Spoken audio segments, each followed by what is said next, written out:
Okay, here we go with part 2 of the nickel book fill extravaganza. And here we go. Okay, I did manage to find the Buffalo book and the V nickel book, and I have no coins in these books. So with what I got, I'm going to attempt to fill these books, and I have no doubt that the Buffalo nickel will be completely full. Nickel book. I might miss a couple. And in the V nickels, I know that I have everything starting in 1900. So I will be able to fill from 1900 to the end, which is basically half the book. The earlier half, I know I only have a handful. There's a couple dateless V nickels in there. So, yep. Next cut will be V nickels in the book. I'm going to do Buffalo book fill. I'm going to do the... And I'm out of this area here, up here. I'm missing quite a few. I don't have a lot of these through the late 1800s.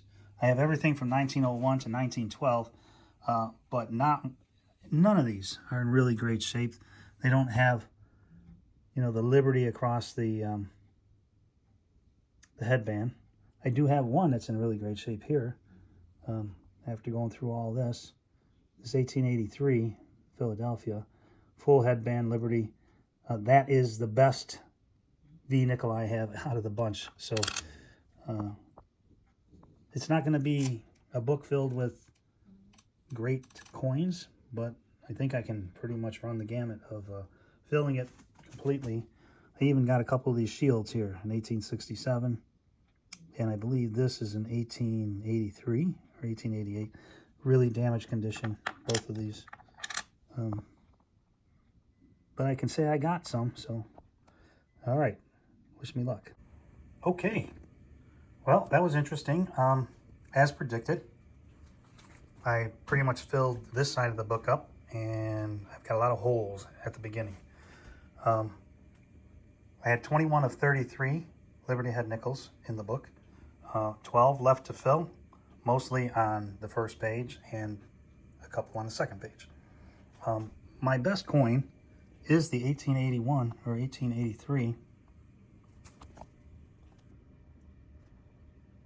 It has full Liberty. The denticles are very clear and concise. I did get the without cents. I don't have the with cents. And the next one I got is the 1888. No letters on the Liberty, on the headband, no denticles. The 1819 or 1893, no denticles, but I was able to make out the date.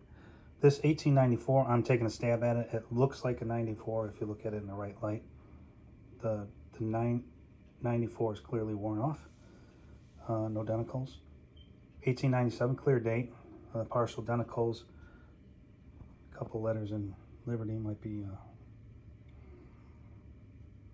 visible. Jump over here, 1898.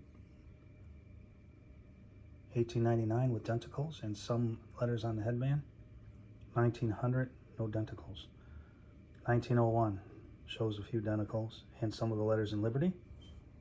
Jumping over to 1902, denticles, no Liberty. Half the letters in the headband, Liberty headband, are visible, so this is a pretty decent condition. The 1904 does display most of the word Liberty, and denticles are tiered, so that's a pretty good one. 1905, 1906, 1907.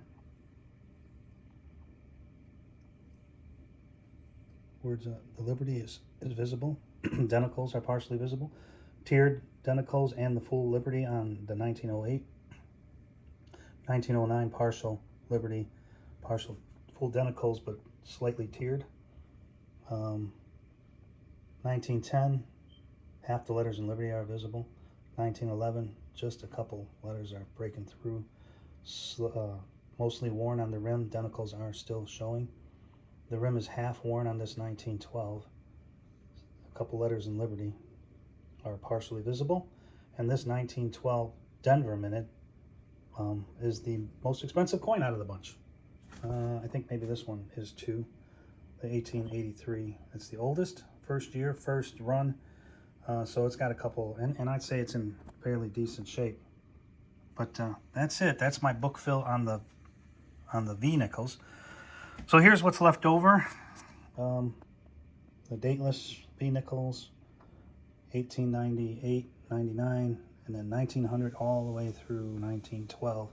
I have multiple doubles. Now, mind you, I picked the best of to go in the book. All of these are available. If you guys are interested in doing some trades, well, you see what I got, you see what I need. This is my list of what I need. My P.O. box is listed in the at the beginning and end of this video. Drop me a line, leave a message if you're interested in doing some trading to fill your book so we can do some swapping.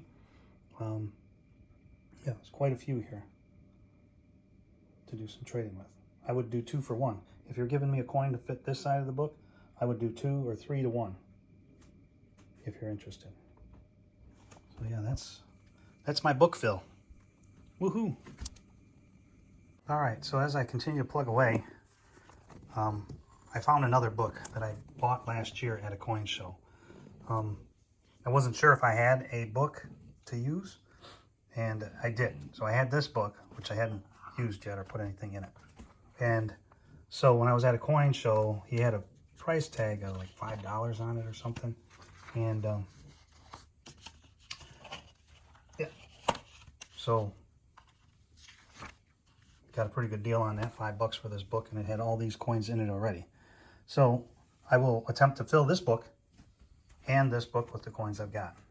So I just started working on it, and I happen to have this 1913 raised mound, and I have one that's not gold plated, but they're both in fairly good shape now. One of the things that you have to look for, that is a 19, is on the back. One of the components to look for on the Buffalo nickels are the full horn.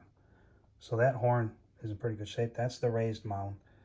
And yeah, so all in all, even though it's kind of cruddy with the dirt and blackness, it is actually in great shape. So I'm going to take this book that's empty, and I'm going to call this my coin roll hunting book. And then this is my secondary, my backup. And using this gold one, that'll be my marker. So this gold-plated raised mound, 1913, is in really good shape too. It has a full horn as well. So between the two, I'd say I'd be hard-pressed to choose one over the other than the fact that it's been gold-plated. Now, I don't know how much that dings the value of that coin, but I believe this is a $30 coin, at least $30 to $40, both of them.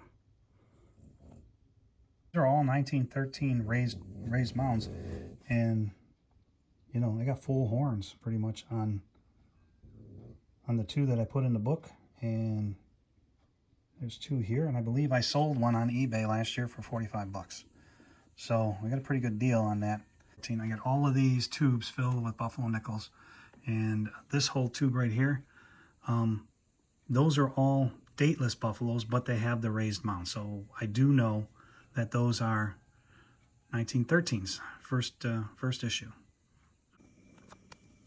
Okay, so the 2 books, this one I said I was going to call my coin roll hunting book, but it was the best of all the coins that I had.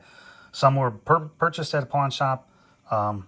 Sometimes I find them at flea markets, and like if I go to the sell gold and silver, if he's got like a box like on the counter that has like a buck a piece or a nick, whatever, I pick through them and buy a handful. So I've got a lot of Buffalo nickels. I didn't get them all in coin roll hunting, although I do find them occasionally. Never in this condition though. Those are pretty sweet. Some of these are $20, $30, $40 coins and more. So as a result, like I said, I had empty. It started out empty yesterday. It's completely filled for the most part. So that one, I have book one. I found I have 21 open slots. There are 43 of 64 slots filled. And on book two, I did pretty good. I'm pretty even with this book and quality-wise too. But I'm missing 27 of 64 are missing. So about 60% maybe in both, right? I think I tilted, I think I got 5 more in that book than I do in this book. Pretty good. I'm well on my way. So this is the list of the nickels I'm missing here. And most of them are the Denver and San Francisco. Living in Michigan, we do not see Denver and San Francisco, especially when we're talking older coins as well. But we did pretty good. I hope you guys liked the hunt here. I'd like to wrap this video up by saying we did pretty good on the V nickel book fill.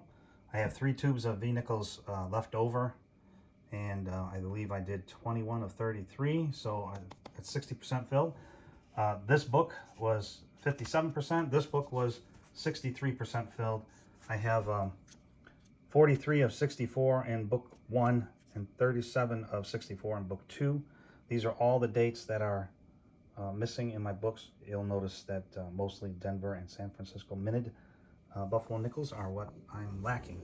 Now, that seems obvious that I'm in the Philadelphia district here in Michigan, so we get the Philadelphia coins. Now I have all of these buffalo nickels left over, and